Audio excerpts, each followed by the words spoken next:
ഇന്ന് ഞങ്ങളുടെ ചെറിയൊരു വിഭവം എന്ന് വെച്ച് കഴിഞ്ഞാൽ ഈ കണ്ട ഇതാണ് മുള്ളൻ ചക്ക. ഇതുകൊണ്ട് ഒരു ഉപ്പേരി ഉണ്ടാക്കാനുള്ള ഒരു തയ്യാറെടുപ്പിലാണ് ഞങ്ങൾ. സംഭവം പഴുത്തു എന്ന് വിചാരിച്ച് ഞങ്ങൾ പൊട്ടിച്ചതാണ്, പക്ഷെ ഇത് പഴുത്തിട്ടില്ല. അപ്പോൾ കറി വയ്ക്കാൻ നല്ലതാണെന്ന് ഒരു കേട്ടുകേൾവി ഉണ്ടായിരുന്നു. അപ്പം ഞങ്ങളൊന്ന് ട്രൈ ചെയ്ത് നോക്കണം. കടച്ചക്ക വെക്കണ പോലെ വെക്കാനാണ് പറയണേ. അപ്പം നമുക്ക് കടച്ചക്ക എങ്ങനെ നമ്മൾ ഉപ്പേരിക്കൊക്കെ അരിയണ പോലെ അരിഞ്ഞെടുക്കാം. എന്നിട്ട് നമുക്ക് ഉള്ളി മുളകൊക്കെ കൊത്തുമുളകൊക്കെ ഇട്ട് ഒപ്പം തന്നെ ചക്കയും കൂടി ഇട്ടിട്ട് വേവിക്കാം. കാരണം ഇതിനധികം വേവൊന്നുമില്ല, പിന്നെ ഇത് സെപ്പറേറ്റ് വേവിക്കേണ്ട ആവശ്യമില്ല. പലരും പറഞ്ഞ് കേട്ടിട്ടുണ്ടെങ്കിലും ആദ്യമായിട്ടാണ് ഞങ്ങൾ ചെയ്യണത്. ഇത് നമ്മുടെ വീട്ടിൽ ഇഷ്ടംപോലെ ഉണ്ട്, വെറുതെ വീണ് പോവാണ്. അപ്പം അതുകൊണ്ട് ചെയ്ത് നോക്കാമെന്ന് തോന്നി. എങ്ങനെയുണ്ടെന്ന് നോക്കിയിട്ട് പറയാം. ഇത് വറക്കുകയും ചെയ്യാന്ന്. നമ്മൾ കടച്ചക്ക വറക്കില്ല കേട്ടോ, ഇത്തിരി മൂപ്പ് കുറവിന് എടുത്തിട്ടില്ലേ.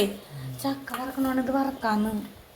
അത് നമുക്കൊന്ന് ചെയ്ത് നോക്കായിരുന്നു അല്ലേ. വറുത്തതിന് നമുക്ക് വെളുത്തുള്ളി വേണം.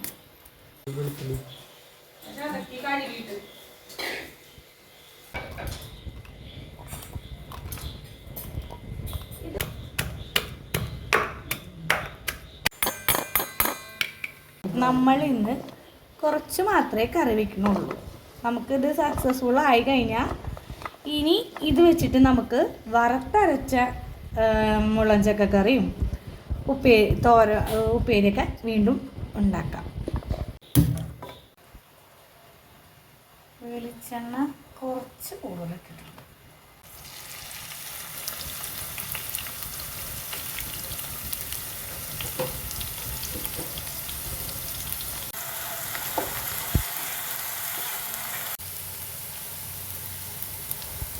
ടർമറിക് ചില്ലി ഫ്ലേക്സ്, കൊത്തുമുളക് ഇട്ടിട്ടാണ് നമ്മൾ വെക്കണത്. അപ്പോഴേക്കും ഇതിടാം. വെച്ചിരിക്കുന്ന മുള്ളൻ ചക്ക ഇട്ട് കൊടുക്കാം. കറിവേപ്പില ഇട്ടില്ലല്ലോ. കറിവേപ്പില ഇട്ടിട്ടാണ്. കുറച്ച് ഉപ്പ്, 3 പ്രാവശ്യം ഉപ്പ് ഇടണം. നല്ല എനിക്ക് സമാധാനമാവും.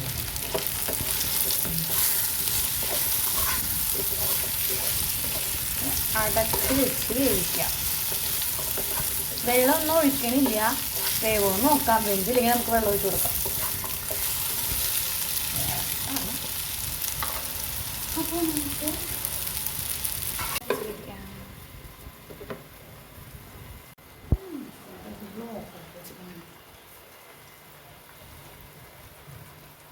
ഹലോ ഗൈസ്, ഒരു കാര്യം ഇടാൻ മറന്നു. കറിവേപ്പില തുറന്ന സ്ഥിതിക്ക് ഇളക്കാം.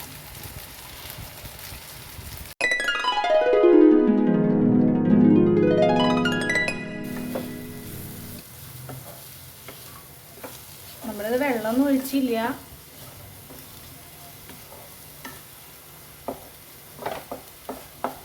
ഇതിപ്പോൾ വെന്തിട്ടുണ്ട്, എന്നാലും ഒന്നും കൂടി ആയിക്കോട്ടെ. കുറച്ച് നേരത്തെ സമയത്തിന് ശേഷം മുള്ളൻ ചക്ക അങ്ങോട്ട് കാലായി. ഇനി അതൊന്ന് രുചിച്ച് നോക്കുന്ന ഒരു തിരക്കിലാണ്. സംഭവം രുചിച്ച് നോക്കി, സംഭവം സൂപ്പറാണ്. നിങ്ങളൊന്ന് ട്രൈ ചെയ്ത് നോക്ക്.